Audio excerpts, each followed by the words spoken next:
I'm pretty loyal to Trump, so I'll go through a blizzard like yesterday to go vote. When President Trump's team said they needed help in Iowa due to the blizzard, only one Indiana congressional campaign stepped up. It's getting a little squirrely. Endorsing President Trump because it looks good in a press release, well, that's one thing. But showing up when President Trump asks for your help, that is something completely different. My name is Charles Bookwalter. I'm a former Green Beret, and I'm a candidate for Congress in Indiana's 4th Congressional District. We drove over here during this bad weather and this blizzard to help out, right? And we're here to help out because it seems like in Iowa, like in Indiana, that this is a race for second place, that our leader has already been chosen. This is the man that is going to help fight against the most pressing issue we have, which is the managerial class and holding them accountable. These issues, these crises that we face right now, the border, energy, inflation, forever wars, this is brought on by a managerial class that is failing us, and they tell us that we need to just go home. They got it all under control. Everything's taken care of as they give away our country. That is, frankly, it's a disgrace, and everyone in here should be offended. And we have some good candidates out there, but the fact is that this is the man that's going to lead us. This is the man that's going to unite us, and this is the man that we all need to get. You want to see Republicans unite and come together? Then this is how we do it. The Department of Justice, another part of the managerial class, has been weaponized against this man. And so by defending Donald J. Trump, we're saving our own skin. Does anyone else feel that way? Does anyone else feel that way? By protecting this man, we're protecting our own skin. But right now, we need to rally behind this man, and we need to take our country back. And the last thing I'll say is what Green Berets do all over the country. We recruit, train, and fight alongside our allies in other parts of the world. That's what you need to do. You need to get involved. You need to get engaged. You need to run for precinct committeeman. You need to run for delegate. And you need to take our country back. To learn more about Charles Bookwalter and the Bookwalter for Congress campaign, visit bookwalterforcongress.com. That's bookwalterforcongress.com. Welcome to the show. My name is Kramer, and next to me is Charles Bookwalter, the man of the hour. We went over to Iowa over the weekend, had a great time. It was a little bit of an adventure heading into a blizzard with 20 below zero weather. We get to Peoria, and what happens? The heat in the truck goes out. It was a fun time. Cold, cold, cold. Charles, how you doing tonight? I'm doing great. Can you hear me okay now? We'll have to get a test from the audience of whether I can be heard. I hope I can be heard now. I hope you can. I hope you can. Well, that trip did give us a great amount of content and a lot of stories to talk about because of all the issues that we faced, the fact that we just picked up and went over there. And we didn't do much planning before this. While we were there, we decided that we figured that this would be the content of our Thursday night town hall. So we'll talk about that tonight. But it was for good reason because I just got home. It was a little after 5 o'clock that we got home because yesterday we went down to the Ark Encounter in Kentucky and saw a show there that they're doing, a C.S. Lewis show, which was a great show to go see. I encourage anyone to see it. The girls enjoyed it very much, and it was good. It was even enjoyable for adults. So we went to the Ark Encounter, explored that, and then spent the night down there in rural Kentucky, a beautiful, at a working farm. It was very pretty with a beautiful sunrise. It was a great experience in God's country. And then we went to the Creation Museum today, got there early and spent our day there. So great experience. If anyone that hasn't gone and seen that, it was a great time. And it allowed me I didn't worry about my virtual town hall meeting because I knew what we were going to talk about. And I didn't have to prepare too much for this. If we have any questions about answers or in Genesis or whatever down there, I'm happy to take those on the virtual town hall. One thing I tell people, because I always encourage people to test security. It is a thing that special operations do. They get paid this big dollars, and a lot of times people retire from Delta Force and SEALs and stuff, and then they test corporate security. I oftentimes test security, and I get by. 8 times out of 10, I get by. Maybe even 9 times out of 10. I did not get by through. I got by through the Ark Encounter. I did not get by through the Creation Museum. They were pretty strict about their security. Yeah, and their machines worked, and they were strict enough that I just finally asked them, "What are you looking for?" And they said firearms, and I'm like, "Well, it's not in my bag. It's on me." And they're like, "Okay, sir, can you just go take it out to your car and leave it there?" So, it's a shame, but I can see why the Creation Museum has tight security. But I still encourage people to test security. All you have to do is go take your firearm out in your vehicle and lock it up. There's no reason that you can't test it. They ask you to take it out. You just take it out and go put it in your vehicle. So, yeah, so we went to the Iowa straw poll, and we learned a lot there, Kramer. I know I learned a lot there. Some things were reinforced there. We did talk to a lot of people that were caucusing and got some feedback about why we're there and how many times they caucused, whether they were regular caucus goers or if it was their first time. But, I think first off, what I want to say is that, this is just another. So I've said this before on the town hall, that as a friend in the campaign and we say this a lot. You say, we just keep showing up. I mean, we pray, we ask for guidance, and I just show up. And sometimes I'm underprepared. I don't know. I just pray for the words and the strength. And Kramer, we didn't have a solid plan going over to Iowa. It was not a solid plan. Well, what we knew is we knew that they needed help. So we knew that we'd be able to land somewhere, and someone would be able to use us. The benefit that you had with your team is that they were calling ahead and making arrangements and finding some stuff for us to do when we got there. What ended up happening that I thought was most interesting is that even though the trials and tribulations we went through of the cold and the car not starting and yada, yada, yada, Charles, what we kept finding is that opportunity kept falling in our lap time and time again, simply because we asked, what can we do to help? That's right. Yep. Yeah, you just show up, and then you don't just show up and sit there. You actually start doing. So there wasn't a lot because of the cancellations. There were multiple events that were canceled. I think Trump was supposed to be in Davenport or have something. They were canceled. We didn't realize this until the drive over. But again, we were calling people on our team saying, hey, can you call ahead and ask them and figure out? We got some numbers of who to follow up with. But a lot of things were canceled. And Kramer, we were driving over there, and I was talking to people on the campaign team and my wife saying, it's really not that bad. It's disappointing these things were canceled. And then we got, right on the west side of Illinois and into Iowa, and right outside Iowa, there was a stretch that there were 6 or 8 semi trucks in the ditches, cars in the ditches. The drifting was really high. The wind was very strong the entire time. But that's when we realized, okay, this is why they've canceled the events. It was 15 below. The wind was blowing very hard. It was very cold. It was cold to just step outside, Charles, I think what was interesting is that Iowa taught 2 Indiana boys what cold really is. Yeah, it was cold. It was cold down to your bones. And so that means that there weren't a lot of people out.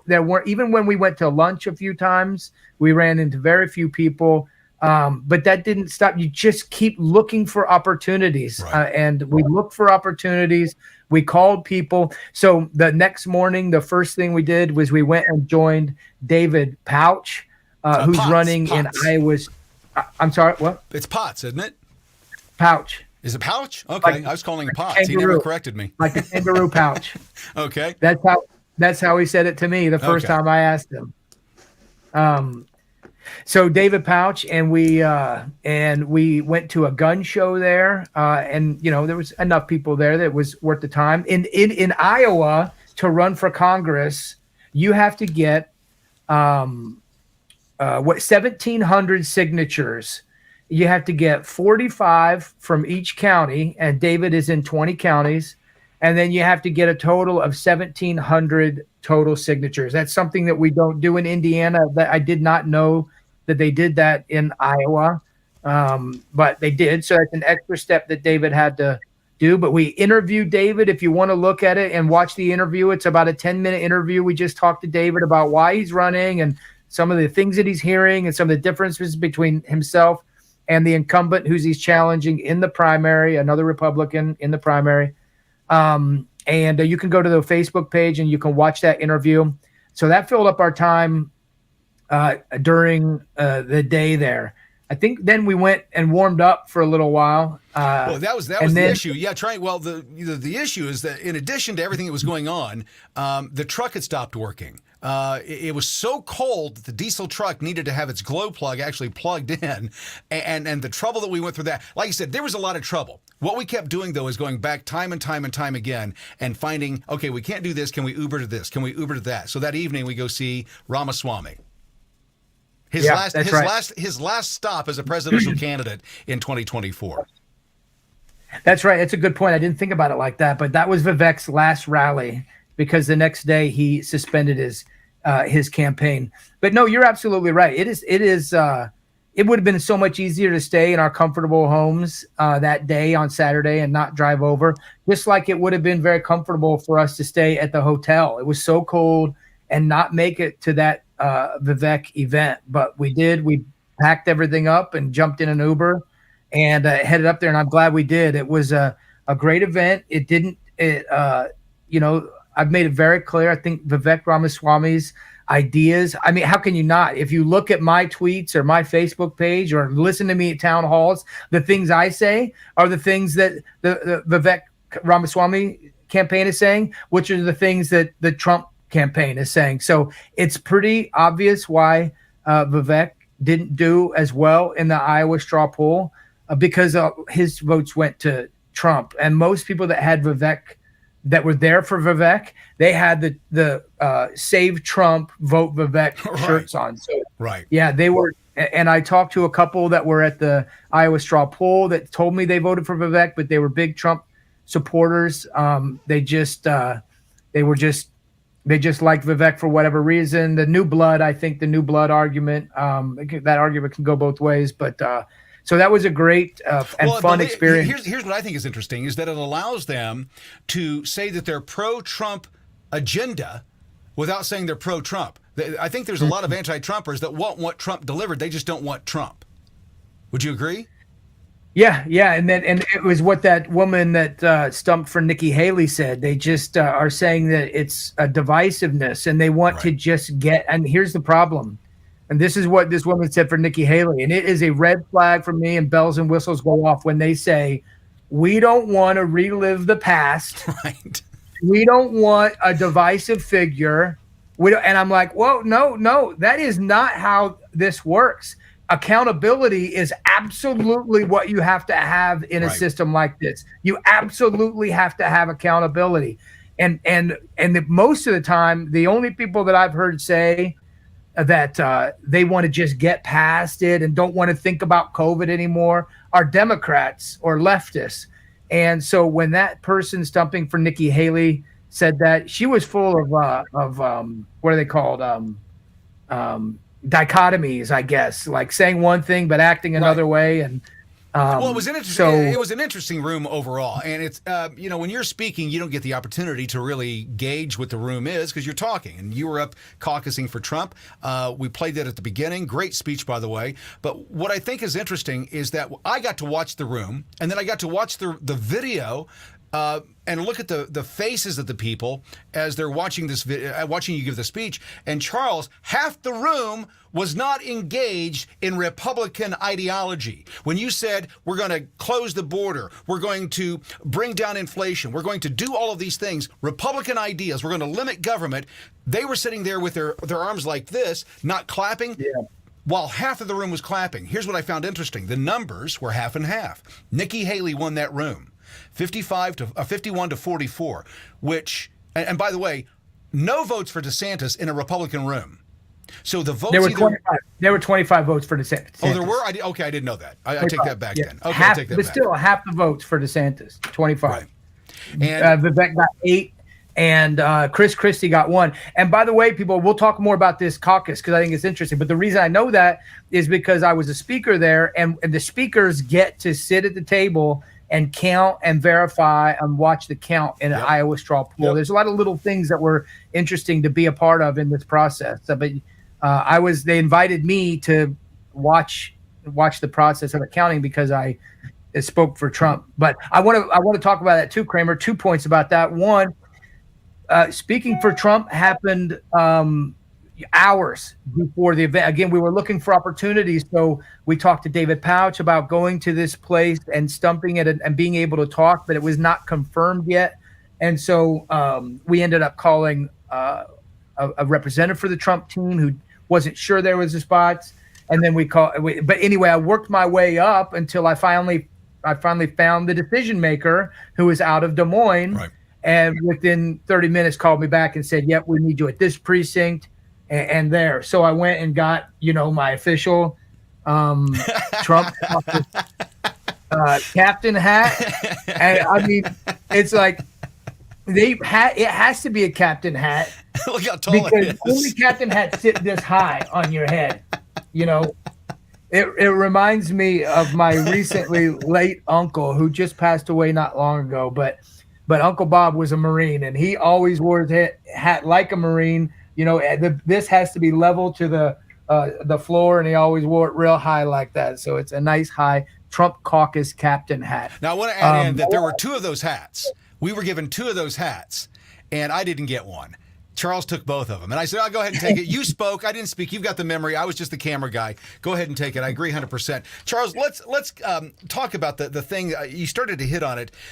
When we talk about election security, election integrity, and so on, I think it was interesting that as a speaker, you got to watch the vote count happen in real time. Anybody could stand around, but we all got to know within 5-10 minutes of the vote, of the election of Trump as it wasn't Trump in that room, but the caucus chose and had all of the work done in about 10 minutes, counted and everything. Yeah. Everything. Yeah. And everybody in the room got to agree that that's what happened in that room. That's democracy in action. That's when your vote really counts because you can see it counting. Would you agree? Yeah, I agree. And no doubt about it. And I want to make that point. But before we move to that, I don't want to skip about what you said about. So take a note of that, Kramer. Make sure we get back to this. Democracy in action. It's a great point, and I want to talk about that. But you brought up looking among the room and seeing that a lot of these people didn't agree. Well, we knew by following the Iowa caucus, going up there, and it was already been written about on Twitter and in Zero Hedge, that the plan was like similar to Operation Chaos against Obama when they came out and voted for Hillary to bring her into the primary. A similar plan was hatched in Iowa to come out for Nikki Haley because Democrats and never Trumpers wanted to get Nikki Haley to win the Iowa straw poll. So there was rumors that a lot of Democrats were going to attend the Iowa straw poll. Well, you got the advantage better than I did by kind of looking at the room and gauging the speech. I saw as soon as I walked in, I sat at a table and I just started talking to people and interviewing them. And you could tell clearly I had 2 Trump supporters and we agreed on many of the issues. And their issues were borders, inflation, COVID, and COVID shots, and accountability. And the entire time, and again, you only get these things through like spiritual gifts, like discernment, I think is one, but also through going through some of the training I've gone through, watching people, watching their reactions. And this gentleman sitting directly to my right, at first he had an earpiece in and he was listening to something. But then when I sat down and I started talking to these 2, he stood and his hands folded and back, not interested in the conversation all the entire time. Almost looked condescending, and I don't want to judge a book by its cover. But again, I'm looking at everything. I'm watching and taking notes. And then after the conversation, he became interested. He took his earphone out. And then I started asking the 2 ladies about the caucus, and they were showing me their ballot and how they vote and all the things. I was asking how many times they'd done it. And the gentleman commented that this was actually a lot tamer than the Democratic caucus. Really? And I heard that and I just tucked it away. And I thought, okay, I'm going to come back to that question because I don't want to immediately jump on it and so I asked him a few more questions. And then I asked something else about a Democrat. I'm like, well, what do you mean by that? Or whatever it was, a follow up to the Democrat. And he gave an answer. And I said, and then we talked a little bit more amongst ourselves. And then I looked at him and I asked him the question I'd already asked those two. Is this your first Republican caucus? And what do you think his answer was? Yes, it was. Yeah, it was. Yeah. Absolutely. He was a Democrat that was there. He had no interest in talking to anybody. But when you go to those things, you're talking about politics. You're there Exactly. for a reason. Like, yeah, you're engaged with your neighbor. Where do you guys live? Oh, because it was all precinct 61. He wanted nothing to do with anybody in that room. And he admitted to be going to Democrat caucuses, and this was his first Republican caucus. And so, bing, I'm like, oh, that right there is someone that is taking advantage of open primaries. Yep. I want to make a point of this because I said this so many times to all these Indiana political pundits when they would look down their nose at me like I didn't know what I was talking about when I was challenging the 2 primary rule. They'd say, we can't do the 2 primary rule. Democrats can just come over to our primary and they can run as Republicans and run for office. I said, you don't care about that because if you did, you'd close our primaries. Right. You don't have to make more laws and you don't have to stop someone from running for office for 4 years. All you have to do is close the primary, make people register. You could move registration 3 months out or 6 months out or something like that. Yeah, and they have to, and then you can follow it by people, and they're registering for the party, and they can only draw the ballot of the party that they're registered for. So they have to go on record of saying, I'm a Republican, I register as a Republican, and I'm drawing these people were not. They were going in there as Democrats, getting a paper ballot, and they were stuffing it, and that was obvious that was happening. So Iowa probably needs to look at closing their primaries. Well, just not probably. like They definitely need to do it because we saw that half the room was full of Democrats. Half. Very possible. Half. I mean, yeah. You know, why aren't Democrats playing by the same rules? Well, because we play fair, or we try to at least, right? And we see Democrats time and time again taking the low road as they project at us, and they tell us that we're the ones that are causing the problems. And that's why we've got to fight back. You've got to join in. I'm tired of people telling me that their vote doesn't count. Well, if you don't show up and vote, it definitely does not count. Yeah, absolutely. You have to, that's not the answer, and that's not going to change anything. Oh, and that's what I believe, was it Vivek that night of the town hall? Or I'm wondering if it was something I listened to, but I think it was Vivek that said, when they said, well, how can, remember, Kramer, it was a question that someone asked in the back, and they said something about election integrity, and they're very concerned with the upcoming election, and that they think that these voter rolls are getting stuffed. And then there's election fraud happening. And how do we trust these votes? And how do we do something about it? Yep. And he said, you've got to get out and support, and we have to have overwhelming numbers on our side, is what he was saying. Yep. For them to have to overcome this fraudulence in a way that's so obvious. And so he said that, and then the next day, that woman, that Nikki Haley, said something about unity, and she didn't think that Trump was the man of unity. And that's when I got up and I said, no way, this is the man of unity. And that kind of putting those two pictures together, and this is what we have to show. Right. And we have to show them that we're unified, and everyone has to get behind Donald Trump, to make sure our numbers are like 80-20. Right. And the silent majority has to come out and vote. You have to run for office. You have to run for precinct committeeman. You have to run for state delegate. And if you have any questions about how to do that, I'm asking you right now, if you've ever thought about it in your life, about getting involved, now is the time. Right. And please contact my campaign, and I can put you in touch with the right person, the right people, and what this position is and how to get involved in something that doesn't take a lot of your time. Well, let's get down to the purpose. Let's get into the purpose of what the live town halls, what we're doing this for. It's a virtual town hall, it's a digital town hall, whatever you want to call it. And it allows you, those in the 4th District, or even people across the country that like what Charles is having to say, to jump into the conversation. So jump into the comments, join the conversation, and let us know what you have to hear or have to say. Ask Charles a question, especially if you're from the 4th District. Want to hear from you, Indiana's 4th District. We'll be right back after this. And by the way, this is why Charles is running, because this is what we're up against.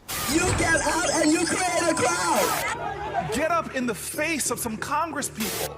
We kick. The domestic enemies are right at 1600 Pennsylvania Avenue with their allies in the Congress.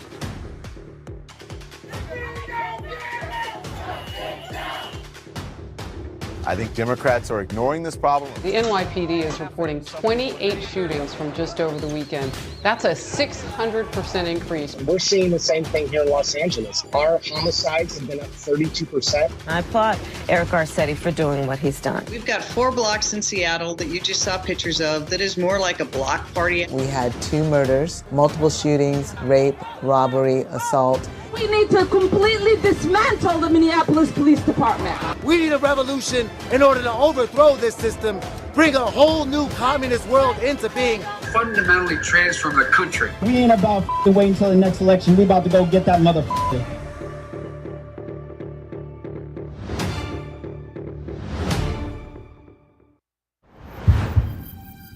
Our nation is at a breaking point. Out of control crime, runaway inflation, political corruption, and politicians who talk a big game but just can't seem to deliver. Charles Bookwalter is a proven conservative leader, a man of faith and conviction, a former Green Beret. Charles Bookwalter offered his life in the service of his nation once before and is now willing to serve again. To learn more about Charles Bookwalter and his vision for the state of Indiana and this great nation, visit bookwalterforcongress.com. That's bookwalterforcongress.com. Donate, volunteer, join in, stand up, and fight back. And we're back. We're with the Charles Bookwalter Digital Town Hall, and we're taking your questions on Facebook, Twitter, and so on. If you got a question for Charles, let him know, and we'll get you up and get your question answered. The interesting thing about what happened post-caucus was most interesting to me, and I think is what happened when Trump won in such an overwhelming manner. First thing the Democrats tried to do is play it down. But secondly, MSNBC and Rachel Maddow, they decided to go ahead and censor the speech, the Trump's victory speech. Charles, is this healthy for our nation? No, I mean, didn't they call the media the 4th branch of government? I mean, isn't that what at a time when I guess it was more likely or more possible that the media or that media and news outlets were actually reporting truths? I don't know, but there's a lot of censorship that's going on now. I think it's one of the fronts that we are facing right now. Let's take a look. Let me take a look real quick here. Let's take a look at what Rachel Maddow had to say, and please feel free to stop me, and we'll discuss what she has to say here. But I think it's interesting that in her piece she said that they could not show Trump and his speech because they, as a broadcast facility, could not broadcast falsehoods. It's ludicrous. The projected winner of the Iowa caucuses has just started giving his victory speech. We will keep an eye on that as it happens. We will let you know if there's any news made in that speech, if there's anything noteworthy, something substantive and important. The reason I'm saying this is... There you go. So for everyone, we were at the Iowa caucus started at 7:30. We got into our precinct room, and by it was supposed to start at 7. By 7:30, they had realized that our room was too small. We had over 100 people, and the room was set for maybe 25, so they had to move. And so we started maybe 7:30. We were maybe done at 8:30, Kramer. And Kramer had before ours was settled. Trump had already been announced that he had won the Iowa caucus. So we were counting our ballots, I believe, if I'm right. It was right around that time, right at the end of it. Yeah. So 8:30 was when it had already been projected. Yep. Here we go. Of course, there is a reason that we and other news organizations have generally stopped giving an unfiltered live platform to remarks by former President Trump. It is not out of spite. It is not a decision that we relish. It is a decision that we regularly revisit. This is what I found interesting. they go back from time to time, and are we going to still let Trump not speak? Are we going to still silence Trump? They go back and do it on a regular basis. And honestly, earnestly, it is not an easy decision, but there is a cost to us as a news organization of knowingly broadcasting untrue things. Yeah. Did you hear that? Hey, do you know how they say they say that they're not after Trump, they're after us? You know how people say that? They're going through him to get to us. Well, I can't see that any other way. Like that right there is because she said can't provide a platform for him to give the unbridled live speaking. Right. So what she's saying is you people are so dumb or are so lost. And here's why. You don't think that I can listen to someone speak live and determine whether that is someone that I want to support? They are live speaking. There's no editing being done. If that is in reality that person speaking live, that's what we should encourage, because it can encourage people to say the wrong thing or whatever. I mean, Trump has gotten out and done impromptu speeches for like 40 minutes. Right. Like that is absolutely what we should be encouraging. Yeah, I want to hear him speak live. I don't need an interpretation from MSNBC. Yeah, that's right. And in fact, so many of the biblical of the studies over the Bible and everything was always about interpretation. And that's what Martin Luther and some of these other people have said over the years is stop relying on someone else's interpretation and read it for yourself. It's not that hard to understand.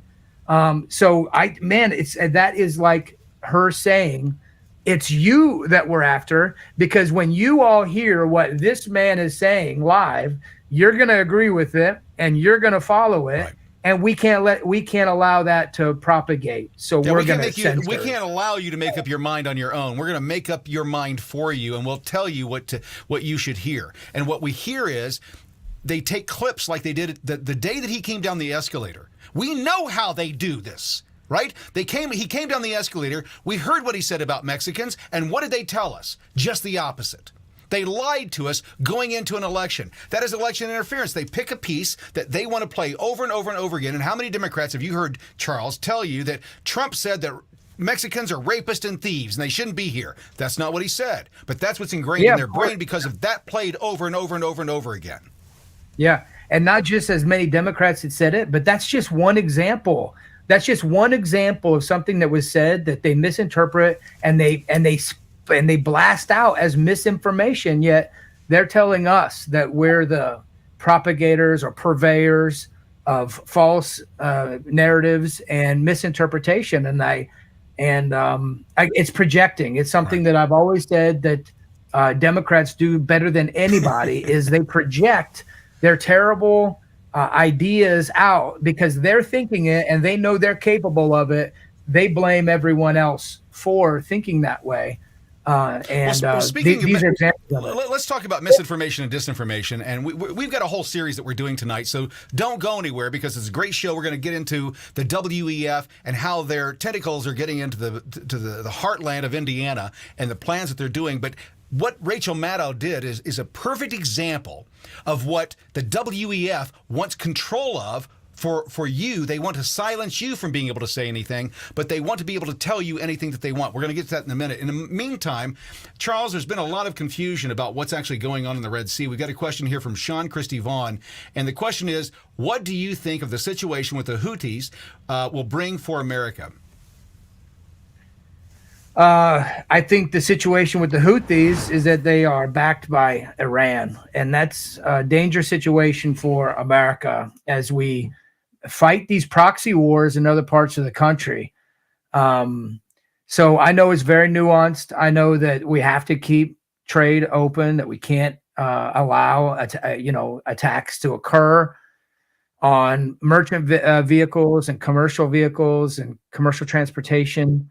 But until we assess the situation and the etymology of the situation, the origins or the genesis of the situation, then we're going to find ourselves in a major conflict for 25 years with major superpowers across the world. And I think that's should be a great concern to everyone. not just in the United States, but in the world. And I think we've got to find better ways to figure out these issues diplomatically instead of always falling on conflict. And remember, if we have these things in the areas, they're going to get attacked. Right. And I'm not just talking about merchant ships. I'm talking about when we have men deployed in other parts of the world in dangerous areas. We celebrate them from that. And some people hero worship them, like they defended our country. Well, so don't be surprised sometimes when they get attacked in other parts of the world. That's that presence. That's going to happen. Well, so you can't act like you're going to just level the rest of the world because 3 soldiers got killed overseas when that's what our job is, to be over there and to be doing this. So you can't have it both ways. You can't hero worship for putting your life on the line and then you're not appropriately and with great respect respect them for doing that. And I doubt that people that die in conflict want the kind of retribution that ends in world conflicts that kill hundreds of millions of people. For goodness sakes, I'm sure they probably, if they could reflect, would say, I will sacrifice my life to save 300 million people. You guys just become friends. I know it's not what people want to hear, but in reality, when you talk to combat veterans, because I am one, and I talk to them, most of them feel this exact same way. They're the ones that carry the weapons, the burdens, the sacks, the weight, and everything that comes with it. Well, it's real easy, Charles. It's real easy to say, hey, let's go to war. Let's go fight a fight, right? That's real easy. But Mike Tyson put it best. Everybody's got a plan until they get punched in the mouth. Right? No doubt about it. And so I don't know what combat's like. You do. So I'm going to take your word and go, listen, I don't want that. If Charles says that he's been there and it's bad, it's like going to a bad restaurant and you're telling your friends you don't ever want to go there. Right? Yeah, of course. Yeah. Yeah. That's why, when there's a lot of talk about Civil War, remember I think that was something that was brought up in the Iowa. Maybe you brought it up, Kramer. Some of the most highly searched terms are revolution and Civil War and things like that. And that's very dangerous. And it can be very bad for a number of people. And that's not anything anyone should want.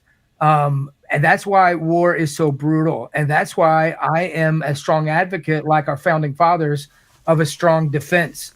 Because you can justify and you'll fight till the death to defend, to actually defend things that you love, your family, your home, your country. But when you go and do that overseas and then realize I'm not really sure that's what we're doing is fighting to defend our homeland, then you start questioning it. And so that's why I'm a strong advocate for a strong defense, and that needs to be our focus. Well, speaking of strong defense, we got another question here from Hoosier Framer. What is your position on the border standoff happening between the government and the state of Texas? I think that anytime. So first of all, my overall position for the border has always been that the federal government is not doing those border states any favors by trying to determine how this works from a federal standpoint. This has been an issue my entire lifetime, and it remains an issue my entire lifetime. The walls go up and they go down, and contractors get wealthy, and the border never ceases. So I've always said that this money should be, and more autonomy should be given to these border countries like Arizona. More autonomy should be given to the governors of these states, and the money should be given from the federal government to the states and allow them to better handle the issue. And this is a great example of that, because Texas is deciding this is the best way for them to handle their issue. And so they've taken the responsibility and the control with their National Guard. Now, it's still the National Guard, so it's government. But anytime that I see states practicing and putting into practice federalism or nullification, then I'm a strong advocate of that. And you've got to support states that are standing up for their inherent states' rights and federalism for important issues. And border security is a huge issue in Texas, and it's not being solved, no matter if it's Democrat or Republican that's in Texas, no matter what the polls say or referendums or anything they do. And it's because of the oversight of the federal government. And if anyone thinks that we haven't given them tons of money, I can't recall the numbers off the top of my head, but the amount of money we put into border security, homeland security, the IMS, immigration services, and all that is mind-boggling. And we've created all this infrastructure around this, these agencies and bureaucrats and all this stuff, and it's never gotten better, and it's only gotten worse. So the common denominator is, when the federal government is doing this heavily, or they're too big and they're too broad and they can't control it, more responsibility has to be given to these other executives and smaller entities that are closer to the ground, that are on the ground, seeing how they can do this and implementing strategies that work, like that proposed by former Congressman Steve King, who I had the pleasure of meeting at the VEC event. So to answer that question, one, I think the states should flex their muscles more often. It doesn't happen enough. And that was a key component of our government setup. And number two, I think that the federal government should already be giving off those responsibilities and autonomy to the governors and legislators of the state. We've got another question here concerning the border. It's coming from Instagram. Illegals are permeating the Midwest with identification provided by blue cities. How do we unravel that? You need tighter border security. How do you unravel it? I mean, it's out of control, you guys. It is out of control. There are people coming into the country. We have to have manifests on airplanes and buses to go anywhere. And immigrants are coming over, and they're getting shipped all over the country, literally in planes and buses with no identification, no history, no background, nothing. This is a huge security issue. Okay. And that's why, since the beginning of my campaign back in May 21, I've been talking about this, about bringing our troops back home. We have 800 bases in 180 countries, with the largest military in the world. We have men off fighting battles that they shouldn't be. And as a result, we've given up the fight here at home to protect our own culture and our own way of life. And it is being robbed of us. There's no other way of saying that. And so we need our men back home in our communities, in our churches, in building businesses and doing that, and not being paid soldiers all over the world. And then they need to be deployed when necessary to our borders to secure it. And how it seems like, actually, I'm not going to answer this. I'm not going to answer the answer. I'm going to answer it with a question. This second part is, okay. I get that question asked me, like, what can we do to unravel it? And immediately my head starts to go, like, okay, it's already being managed by a government agency. Right. Okay. So we know that agency is failing in its responsibilities to control the border and then to document people that are here, to protect its citizens. They are failing. Yep. Even though they are getting an exorbitant amount of money. They're failing those responsibilities that we have given up to them. And I don't think they're failing. I don't think they're failing. It's by design. And we're going to get to that in a moment. But it's by design. There's no we've got laws in the books, Charles. We don't need any more laws. We don't need any more money. We just need to enforce the laws that are on the books and remain in Mexico. That's the biggest thing. I've got a question here from Cliff Brown on Instagram. It says, we're already in a civil war, but it's high tech, brainwashing children in schools, controlling the vote count, and driving inflation so high, everyone has to rely on government assistance. What's your thought? It's what I was explaining. When we are focused on world affairs and we have our military everywhere, we're not here defending our own culture and our own community. The same thing happened in Vietnam War, if you kind of think about it, that we from the 50s and then the 60s being a war in Korea and then the Vietnam, and we lost focus with our own culture and our own responsibilities in our communities. And what we had, those cultural revolution. We had the cultural revolution of the 60s and 70s that was probably could be argued that it was because, men of fighting age lost focus on their own communities and their own families and schools and all the things that we should, our businesses and all that. And we've lost focus on this community, and we're focused on globalism, so I would answer it the same way. I think and now we're doing it again. We've done it with GWOT, the global war on terror. We've lost focus of actually defending and representing and loving and providing for our fellow countrymen and the United States. And we've lost focus on that. And we need to refocus on making America a great country, a great constitutional republic. That's what made us great, and that's what we need to focus on. Got a question here from Pete Carlino off of Facebook. Does the recent mass illegal immigration, a large percentage of which are younger men, present a security risk and potential crime risk when the economy weakens and jobs disappear? What's your thoughts? Yeah, of course it does. And again, think about who we're talking about, ladies and gentlemen. And I can't believe this. All these questions keep funneling back to some of the same responses. But these men are leaving these war-torn places. These are a lot of these men and families, a lot of men are war refugees. They are escaping the Middle East and Africa from decades of war. And so, again, think about that when we talk about supporting or creating conflicts in other parts of the world. And so, yes, they're a threat.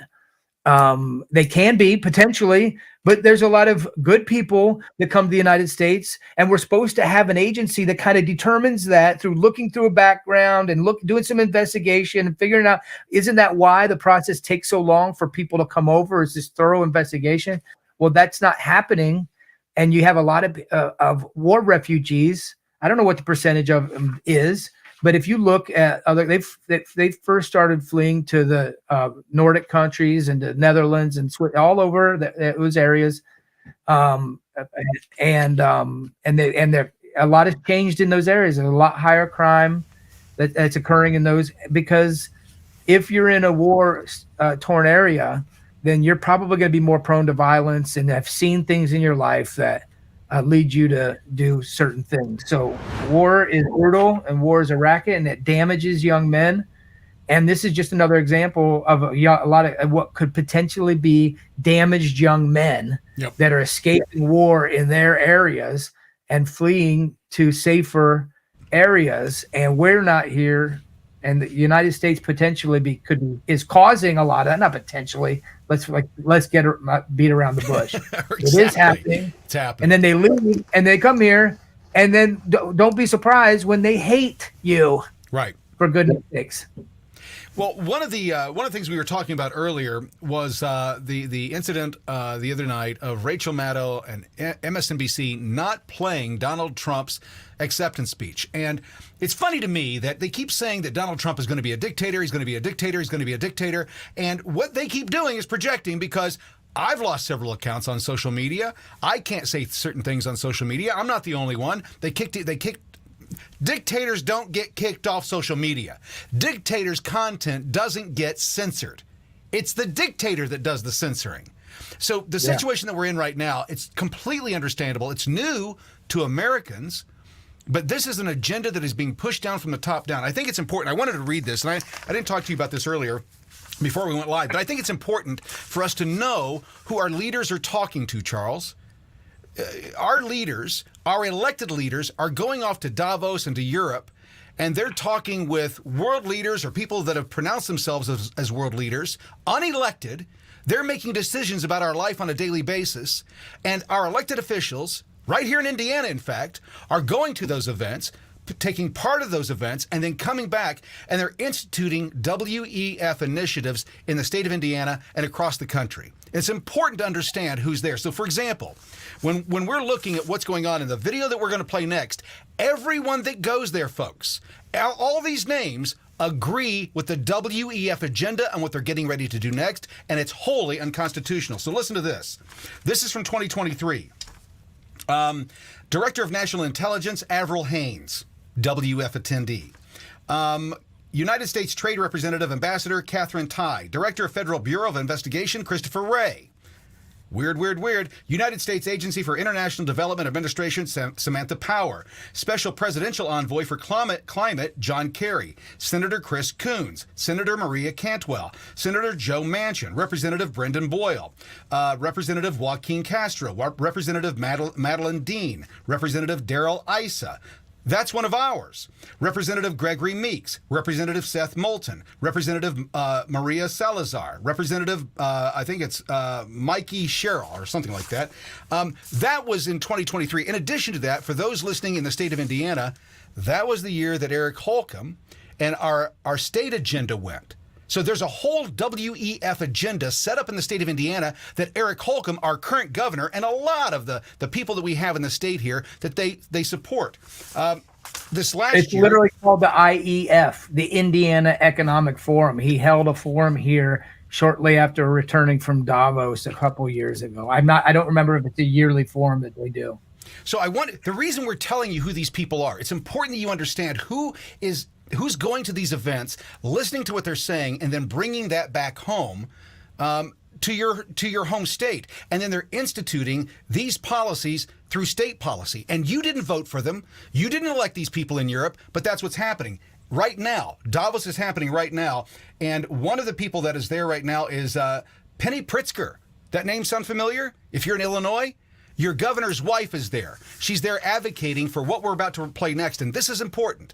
Rachel Maddow has already stopped misinformation and disinformation. She did that, she said, by not allowing Trump to speak. This right here is exactly what the WEF has in store for you and me if we allow this to continue. Excellencies, ladies and gentlemen, dear Klaus, your annual global risk report makes for a stunning and sobering read. For the global business community, the top concern for the next 2 years is not conflict or climate. It is disinformation and misinformation, followed closely by polarization within our societies. These risks are serious because they limit our ability to tackle the big global challenges we are facing. So what she's saying there, Charles, I think it's interesting. Misinformation and disinformation, they're more concerned about that for the next 2 years than they are the climate, than they are diversity, equity, inclusion, ESG, all these other issues. Well, yeah, and they say that misinformation creates conflict. No, it's their misinformation that creates the conflict. The wars, all the conflict through the climate change, it's created through their disinformation. Again, it's another example of projecting. I mean, this is exactly what they're doing. They're telling us what they're doing as they're doing it. And for the people of the 4th District in particular, because that's who this program is for tonight. I live in Indiana. I know I broadcast to the world, but tonight we're talking to the people of Indiana. That the reason you've got to get in this fight is because our politicians are either going to these events or they're aligning with these events back at home. Jim Baird, who Charles is running against, goes and votes against the Green New Deal, but then institutes all of those policies back in the state of Indiana and brings back projects that are funded by the WEF, supported by the WEF. Now, you can't not vote for it and then go support it because your buddies can make money on the back end of it. That's not how we're supposed to do this, right, Charles? It's the worst thing that they do. A lot of people always say that they at least the Democrats tell you what they're going to do. The Republicans don't. They'll say one thing and then do another, and that's exactly what you're doing when you're voting. And not one Republican voted for the Inflation Reduction Act in its final passage. Not one Republican voted for it.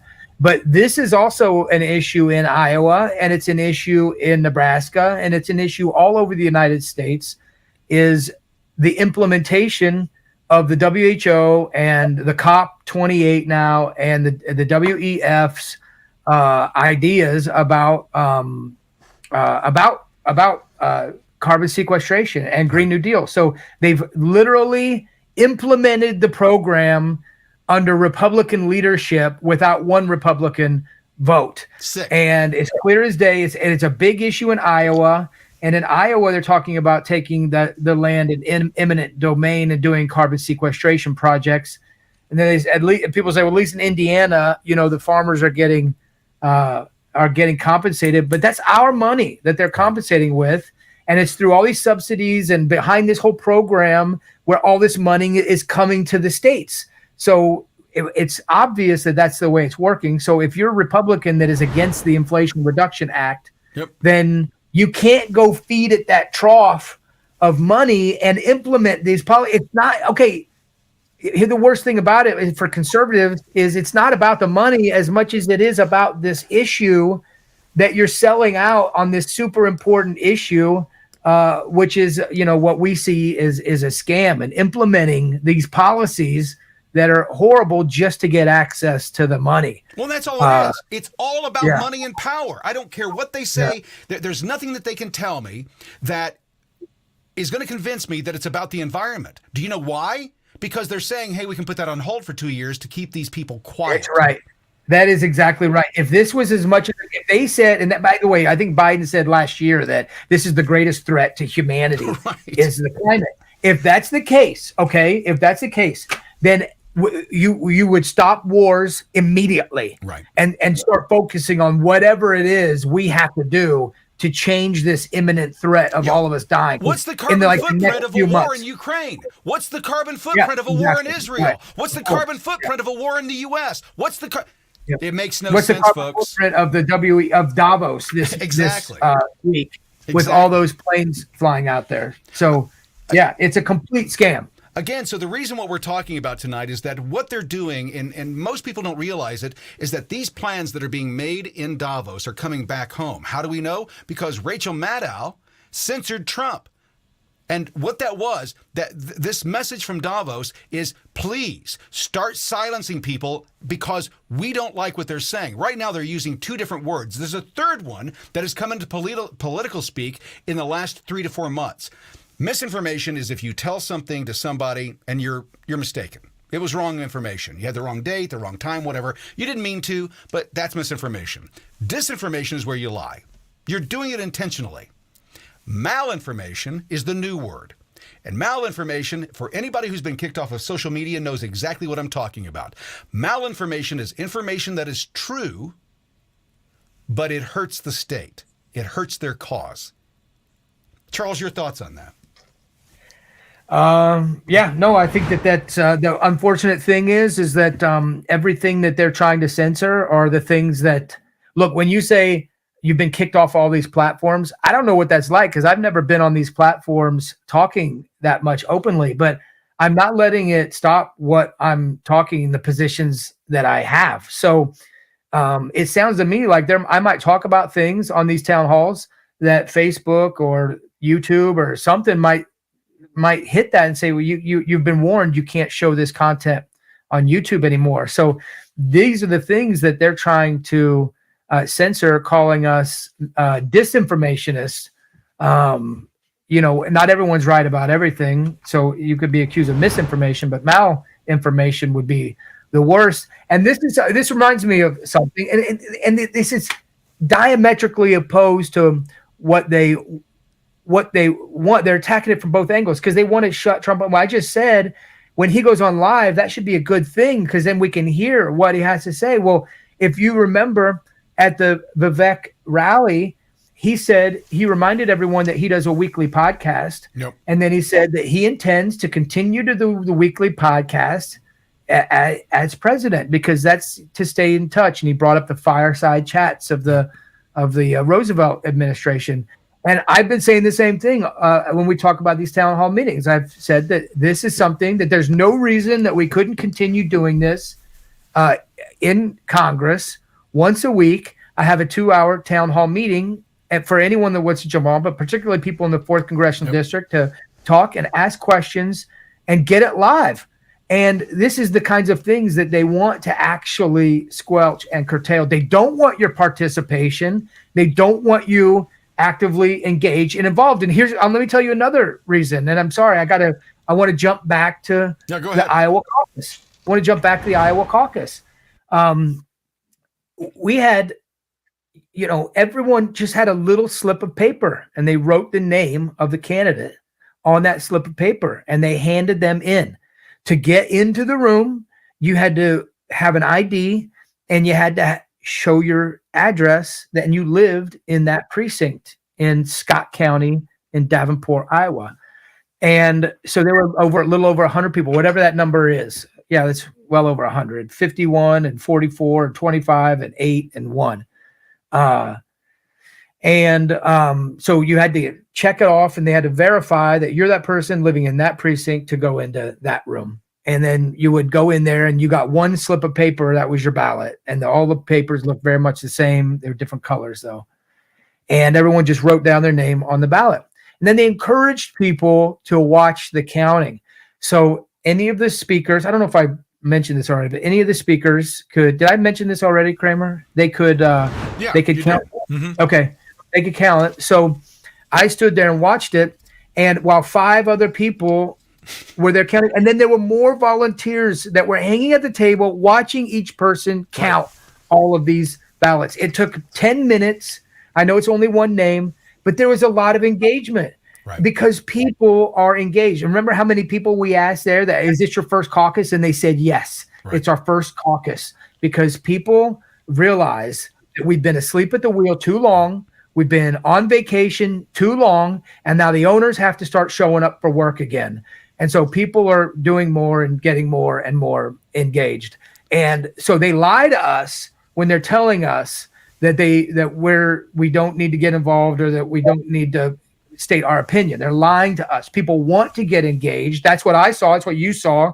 People wanting to be there, to mill about, to talk about this, to count ballots, vote. People wanted to do that. And I think the same thing would happen here, what we're trying to push in Boone County. If we ever got to that, you'd have volunteers coming out of the woodwork. People would come out to help at polls, to help count. They would stay up until 2 a.m. watching everyone to make sure that it happened freely and fairly. Well, we saw it happen in the recounts. We saw people come forward in the recounts and go, I will be a part of this. I want it to be fair. In fact, what happened in Iowa, Charles, was so transparent, it was blinding.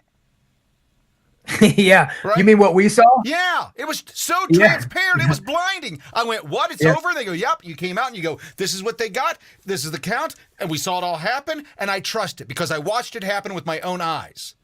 Mm-hmm. That changes the dynamics of how the election happens. I think it's interesting. One of the reasons that they've messed with the election so much, again, let me go back. We talk about the WEF, and we talk about the WHO, and people go, oh, yeah, that's all conspiracy theory. I know what you guys are talking about. I've looked into it. Folks, you haven't looked into it. These people are telling you exactly what your future is going to be. They're telling you how you're going to live. In fact, Klaus Schwab wrote a book, and in it he says, you'll own nothing and be happy. Okay? Don't take our word for it that the WEF is putting their tentacles into everything in your life to control everything. They want to be the new world government. They've said so. They're not hiding it. So don't take our word for it. Take Klaus Schwab's word for it when he tells you what the future that they have planned for elections. The technology now is, and digital technologies mainly have an analytical power. Now we go into a predictive power, and we have seen the first examples, and your company very much involved into it. But then the next step could be to go into a prescriptive mode, which means you do not even have to have elections anymore because you can already predict, and afterwards you can say, why do we need elections? Because we know what the result will be. Did you hear that? Well, they're telling you right there. They're telling you how it is, that they don't want you involved. Yep. AI they can just predict it. AI will do it all. Folks, let me explain something about AI. AI is just a program. It's a fancy program, but it's a computer program, which means it was programmed by humans. It's not flawless. It's not an entity unto itself. It's a computer program, no different than Photoshop or Illustrator or any other program that you use on your computer. It's important to understand that, and they're telling you that they're going to use this tool to tell you who your leaders are. Unelected people telling you what your future is. Charles, why did you run? Is this one of the main reasons that you ran? Tell people why you ran. Well, yeah, I mean, that's just another example. It's this managerial class. And that is just such a huge threat to our time.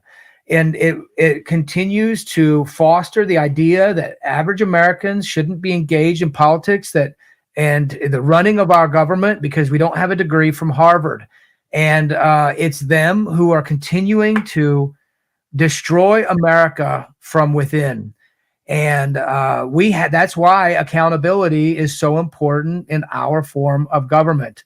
And it's this constant theme throughout all of the AI, climate change, all these things that healthcare, education, we have to sit back and listen to these so-called experts like Rachel Maddow, filter it all through some information, through their filters to give us the right narrative that they want us to understand, and because they know better than we do, and we can't determine this unless it's passed through some kind of filter. So the fact that anyone's watching it in the first place should be telling. They should be reading a book and not watching Rachel Maddow or any of these people on TV. Go read a book. Exactly. For goodness You'll sake. be more educated. If you watch Hey, these. by the way, sorry to interrupt, Kramer. Sorry, real quick.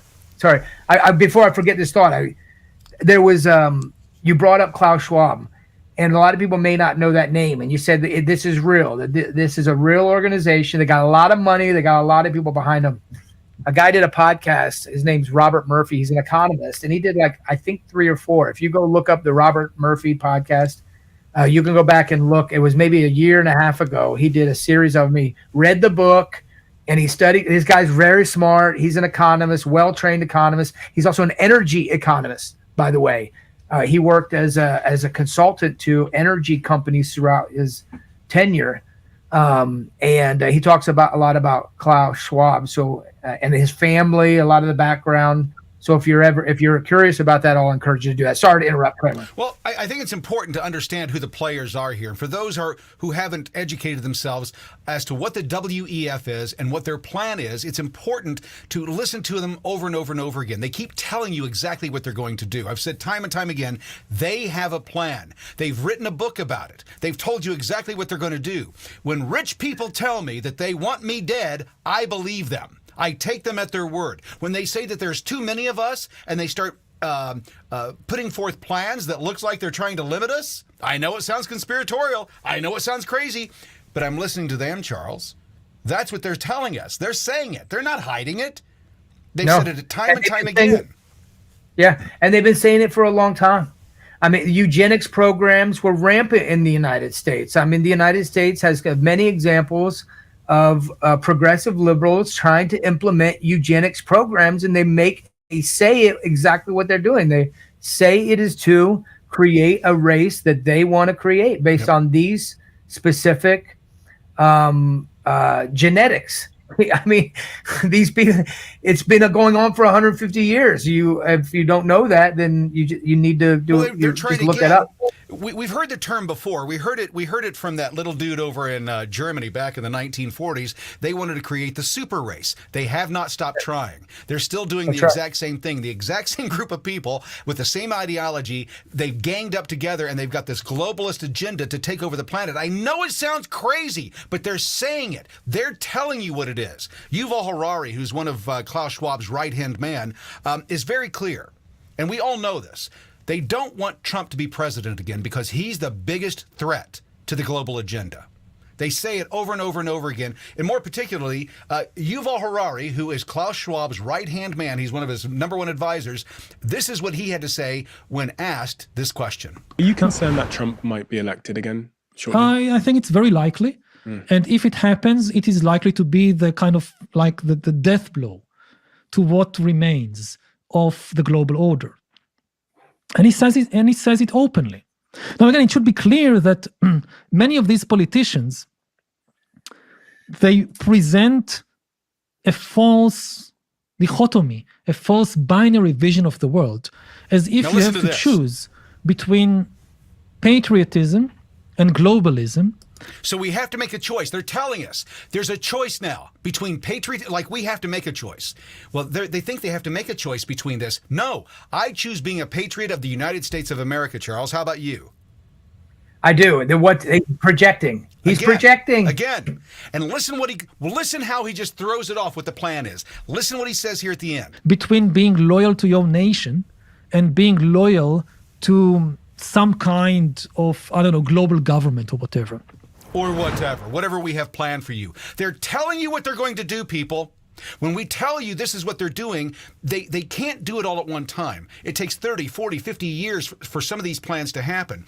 And when they're building 15-minute cities in your backyard or doing projects like the LEAP project in Boone County, just north of Lebanon, they're telling you what they're going to do. And if you're saying, well, I'll take your money as you build something, they're building the cage they're going to put you in. Am I right? I agree, absolutely. And think about something I just noticed when he said that. Think about that narrative shift. I think it's shifting the Overton window is what they say.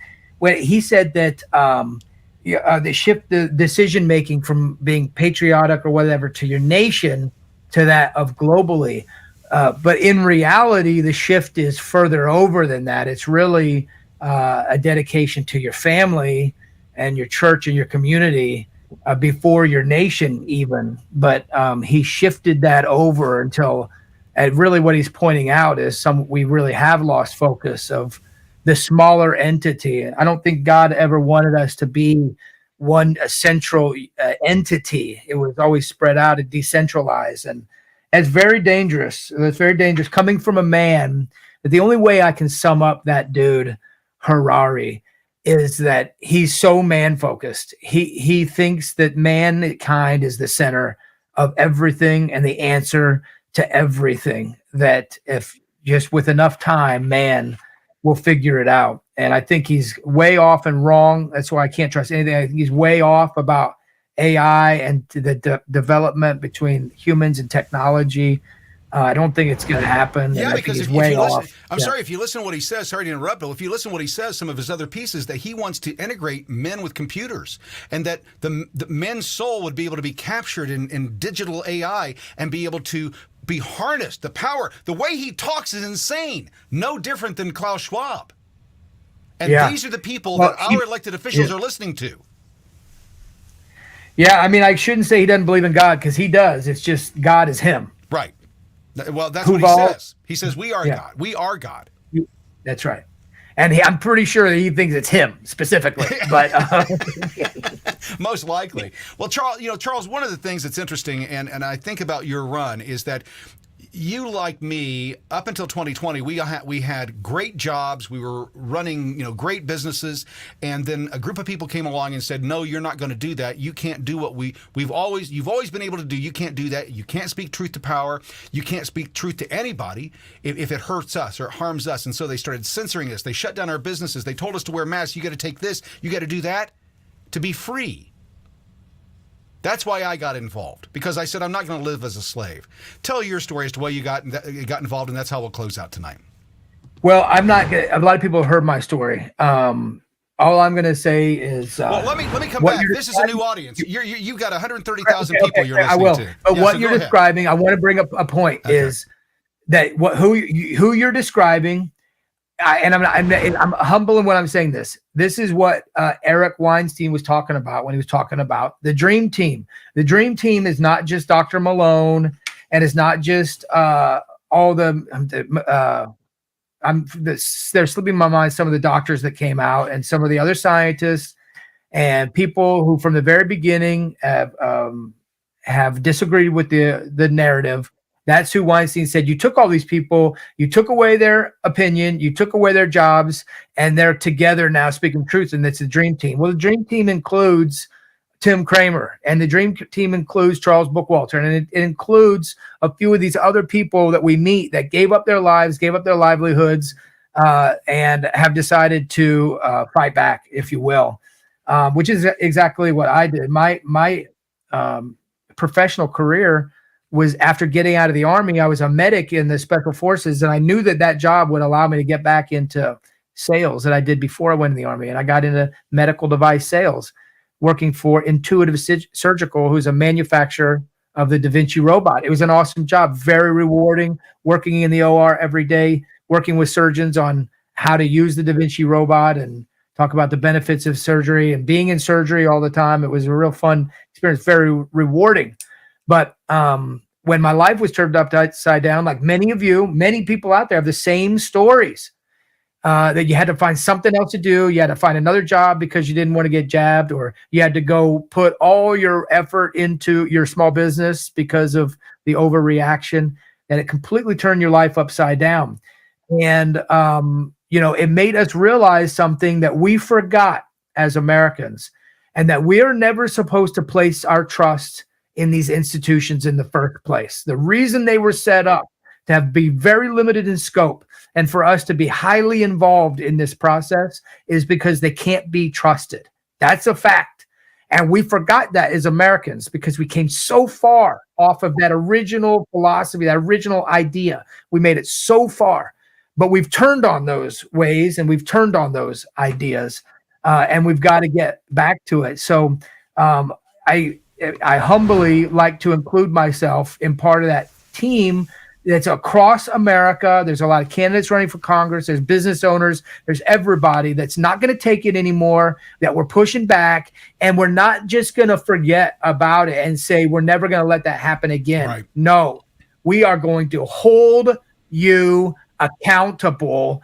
And because if anything, what you're seeing is they're doubling down. When you show those clips, they are doubling down on their effort to suppress this, to create a narrative, and enforce our compliance with what they're trying to do with their managerial class system that they're trying to set up the way they want it to be done with your money. And nothing is different in time. This has been the story of civilization from the beginning of time. It's just a cycle that we keep seeing, and this is no different, and we've got to do something about it, and we are, and so many of us are waking up and fighting back. And so thank you very much for doing that. And you can do it by going to our website, bookwalterforcongress.com, signing up to stay informed and sharing this with 10 of your friends. It's your job.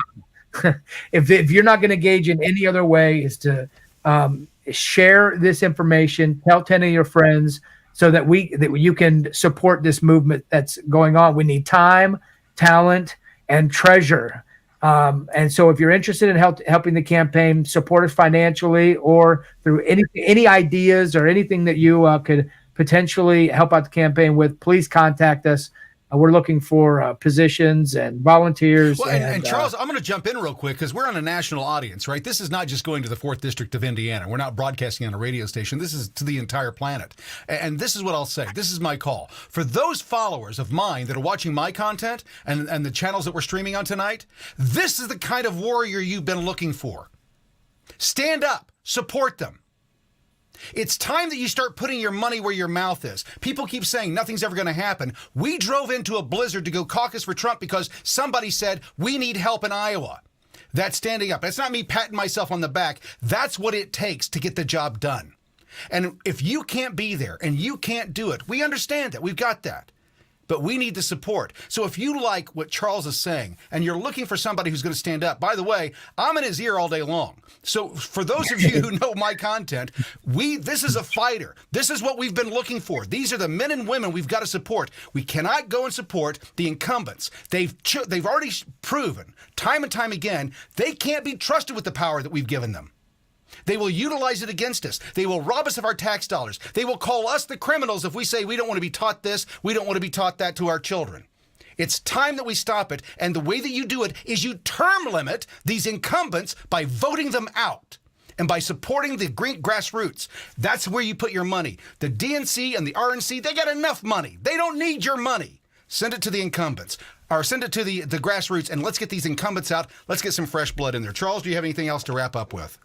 No, thank you very much. Every Thursday night, join the virtual town hall. Tell 10 of your friends. Ask questions. This is how our system is supposed to work. Full engagement, full involvement, and we need to hear your opinion if we're running for office and we're going up there to represent you. So get engaged and contact my campaign about information regarding precinct committeeman and state delegate. And Kramer, thanks a lot for your time. Please join me again next Thursday night for the next virtual town hall. We'll be there. We'll see you then. Bye-bye. I'm pretty loyal to Trump, so I'll go through a blizzard like yesterday to go vote. When President Trump's team said they needed help in Iowa due to the blizzard, only one Indiana congressional campaign stepped up. It's getting a little squirrely. Endorsing President Trump because it looks good in a press release, well, that's one thing. But showing up when President Trump asks for your help, that is something completely different. My name is Charles Bookwalter. I'm a former Green Beret, and I'm a candidate for Congress in Indiana's 4th Congressional District. We drove over here during this bad weather and this blizzard to help out, right? And we're here to help out because it seems like in Iowa, like in Indiana, that this is a race for second place, that our leader has already been chosen. This is the man that is going to help fight against the most pressing issue we have, which is the managerial class and holding them accountable. These issues, these crises that we face right now, the border, energy, inflation, forever wars. This is brought on by a managerial class that is failing us, and they tell us that we need to just go home. They got it all under control. Everything's taken care of as they give away our country. And frankly, it's a disgrace, and everyone in here should be offended. And we have some good candidates out there, but the fact is that this is the man that's going to lead us. This is the man that's going to unite us, and this is the man that we all need to get. You want to see Republicans unite and come together? Then this is how we do it. The Department of Justice, another part of the managerial class, has been weaponized against this man. And so by defending Donald J. Trump, we're saving our own skin. Does anyone else feel that way? Does anyone else feel that way? By protecting this man, we're protecting our own skin. But right now, we need to rally behind this man, and we need to take our country back. And the last thing I'll say is what Green Berets do all over the country.